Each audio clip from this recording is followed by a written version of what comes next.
क्योंकि जब लोडिंग के टाइम पे उसको खींचा जाता है या रखा जाता है तो उसमें स्क्रैचिंग आ जाती है। तो दरअसल वो प्रोडक्ट में इशू होता है। उनकी लोडिंग अनलोडिंग तो एक पार्ट है ही, लेकिन उनके प्रोडक्ट में, क्योंकि वो एक फोमिंग का माल होता है, घटिया क्वालिटी का माल होता है। जय हिंद दोस्तों, मैं मोरबन एंटरप्राइजेस से, और आज हम डिस्कस करेंगे ट्रांसपोर्टेशन के बारे में कि आप लोगों का मटेरियल एक स्टेट से दूसरे स्टेट किस तरीके से भेजा जाता है। दोस्तों, फर्स्ट ऑप्शन जो कि डायरेक्ट फैक्ट्री से आपके एरिया में ट्रांसफर किया जाता है, जिसमें आपको 10 ton, 12 ton, 14 ton, 16 ton, 18 ton इस तरीके की फुल लोड गाड़ी फैक्ट्री में पूरा मटेरियल तैयार करके एक स्टेट से दूसरे स्टेट भेजा जाता है, जो कि सबसे ज़्यादा सेफ माना जाता है। क्योंकि फैक्ट्री में जो माल बना, डायरेक्ट बनने के बाद एक गाड़ी में डली, वो 10 टन की गाड़ी तैयार हुई और आपके एरिया में जाके आपके गोडाउन पे प्रॉपर्ली उसको खाली कर दिया गया, अनलोड कर दिया गया।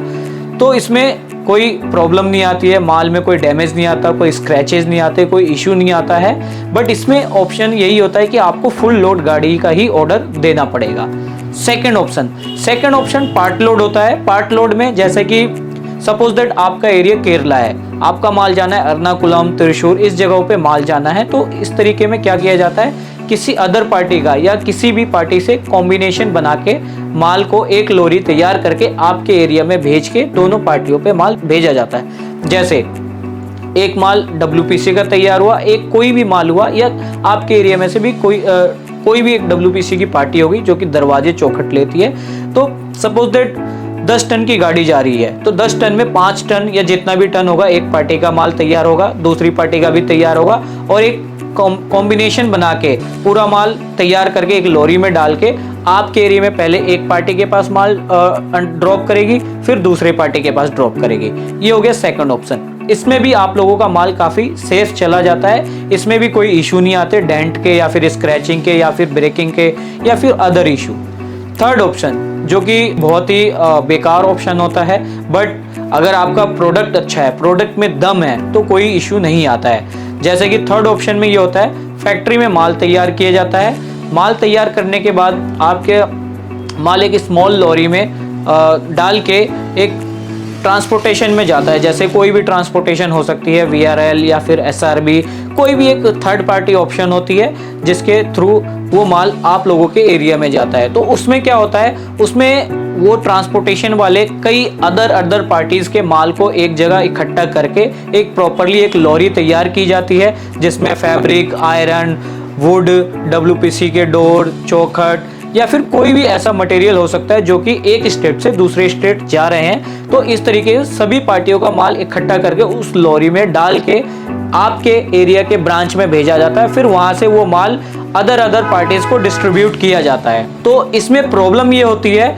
कि फर्स्टली क्या है, अगर आपके प्रोडक्ट में दम है, आपके प्रोडक्ट अगर बढ़िया है, तो कोई इशू नहीं आता है। जैसा कि आपने देखा है अदर ब्रांड्स की क्वालिटी की WPC, जिसमें डेंट आना, लाइनिंग आना, स्क्रैच आना या हल्की सी भी चोट लगने पे ब्रेक हो जाना, फिर मैन्युफैक्चरर जो घटिया क्वालिटी का माल बनाते हैं या कोई भी वेंडर, वो आप लोगों को ये कहते हैं भैया ट्रांसपोर्टेशन में ऐसे इशू आते रहते हैं, क्योंकि उसके अंदर आयरन भी जा रहा है, वुड भी जा रहा है, कई तरह के माल जा रहे हैं, फिर वो माल को पटकते भी है, इस तरीके से फेंकते भी हैं, तो वो माल आपका टूटता ही है। दरअसल ऐसा नहीं होता।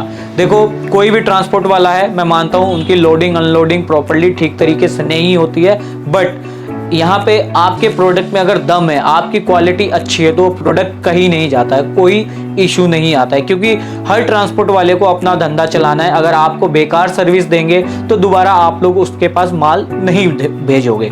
तो यहाँ पे क्या करते हैं, कोई भी झोला छाप मैन्युफैक्चरर या वेंडर आपको ये कहते हैं भैया ये मटेरियल थर्ड पार्टी के द्वारा नहीं भेजा जा सकता है, क्योंकि इसमें इश्यूज आ जाते हैं काफ़ी तरह के। तो गाइज, मैं यहाँ पे समझाना चाहता हूँ, अगर आपका प्रोडक्ट सॉलिड है, आपके प्रोडक्ट में दम है, आपका प्रोडक्ट की हार्डनेस अच्छी है, उसकी रिजिड अच्छी है, तो किसी भी ट्रांसपोर्टेशन से अगर आप माल मंगवाते हैं तो आपका माल नहीं टूटेगा। तो यहाँ पे एक पॉइंट मैं आपको और डिस्कस करता हूँ। ये प्रॉब्लम आपने काफ़ी लोगों ने फेस भी करी होगी। कई पैकिंग करवाई होगी उस पर बोरी वगैरह चढ़ा के या फिर बबल्स चढ़ा के, दरवाजे या चौखट आपने मंगवाया होगा, लेकिन कहीं ना कहीं वो टूटे होंगे, या तो स्क्रैच आए होंगे या तो लाइनिंग आई होगी, क्योंकि जब लोडिंग के टाइम पे उसको खींचा जाता है या रखा जाता है तो उसमें स्क्रैचिंग आ जाती है। तो दरअसल वो प्रोडक्ट में इशू होता है। उनकी लोडिंग अनलोडिंग तो एक पार्ट है ही, लेकिन उनके प्रोडक्ट में, क्योंकि वो एक फोमिंग का माल होता है, घटिया क्वालिटी का माल होता है। तो गाइज आई होप आप अंडरस्टैंड कर रहे होंगे मेरी बातों को। मुझे लगता है इस वीडियो के माध्यम से आपको काफ़ी मदद मिली होगी कि ट्रांसपोर्टेशन में आपको माल लेने से पहले अच्छी क्वालिटी का माल लेना चाहिए, ताकि वो किसी भी ट्रांसपोर्ट से भेजे, चाहे फुल लोड गाड़ी जाए, चाहे पार्ट लोड जाए, चाहे थर्ड पार्टी के थ्रू माल जाए, आपके माल में अगर दम है तो कोई प्रॉब्लम नहीं आएगी। सो गाइज, अगर आपको कोई डाउट हो, कोई इश्यू हो, तो आप हमें कमेंट बॉक्स में कमेंट करके पूछ सकते हैं। अगर वीडियो आपको अच्छी लगी हो तो लाइक, सब्सक्राइब एंड शेयर जरूर करें, ताकि हम इसी तरह की नॉलेजेबल वीडियो आपके लिए लाते रहें। जय हिंद दोस्तों।